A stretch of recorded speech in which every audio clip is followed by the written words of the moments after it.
gió rung nữa nó nói chế tụm buồn nó bù lại ít xong cá để ít xong rồi là tự nó suy ở thì tới xong đó rồi là tự xong chế tí nó gây chế lại tiền có mất tụm buồn nó có thể nó gây ăn chế mất tụm buồn nó tua cho lại phải chơi chụp pháo nó luôn bù lại xong nó gì mà cái thầu chế của bù cái thầu chế của chị bù liền chế tí nó gây chế lại rồi nhia này chế một thải pla cái chỗ chế thải ở đây muốn bộ thải pla ấy thải từ sắc cá no chỉ cho thôi không pla nó sao nó ha này chấp bá vậy này thầm bùa mồ sẽ là cái chụp phá sao ý chồng này lấy chụp phá chia có chơi sẹn nữa xíu đây mà chơi sẹn nữa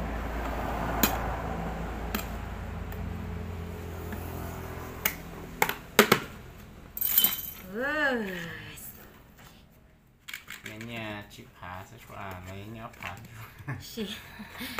tí nung đi ăn đâu chế lại có yêu thế nung đi chế chọn là gì lấy muốn bột tua lòng thế nung đi chia rằng chơi như là gục phá xé rồi tại gì chê giàu thế chỗ năng gục chi lăn để lời vô cổ lăn nữa nè hãy nhấn ra kìa hạt đè gọi xếp vào lấy đi cổ lăn chỗ phải lấy đi cổ lăn nhà lấy cổ lăn chè vô cổ lăn ô thon rồi cái này phải cái nó lo ấy chỉ trong dừa nè này vô lúc xía sao vậy tiểu phú đó nè tụm buồn nó chạy tới phú là ý chồng cho đi ý hồng tao này ta phải lấy chồng kia nè ấy chỉ cho này vui lá mà không chủ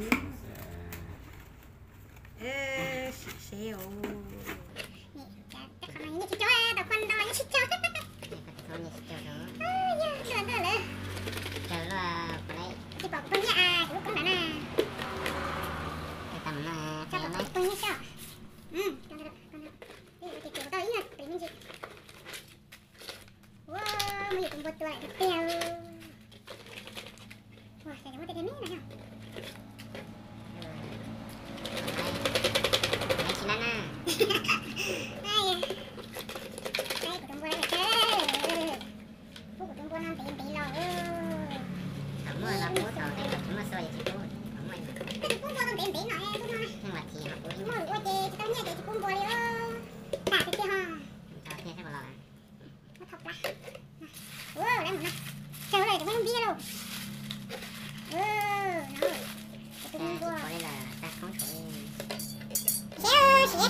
Nó cũng cho nhiều sẽ cú trong.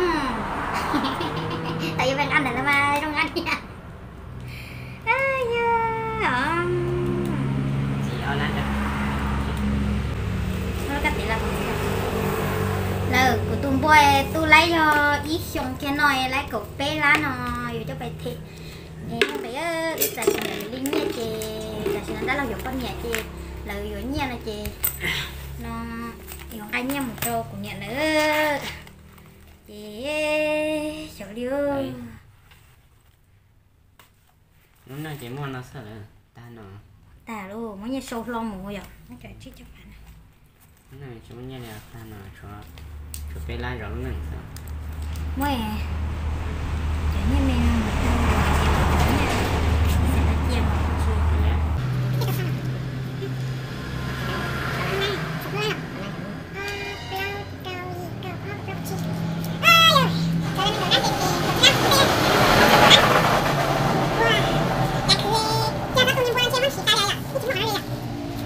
một nó thì nó bị thằng tỏ hô thằng bún nô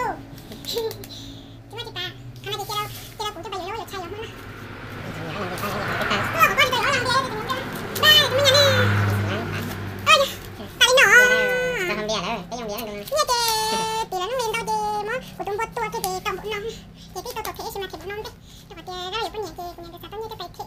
thì cái phải free nha thì nó khả năng cũng tên thì nó là một nó sờ rồi bột dấu lên một cái nhỏ cái nhà thì bột chi cái bột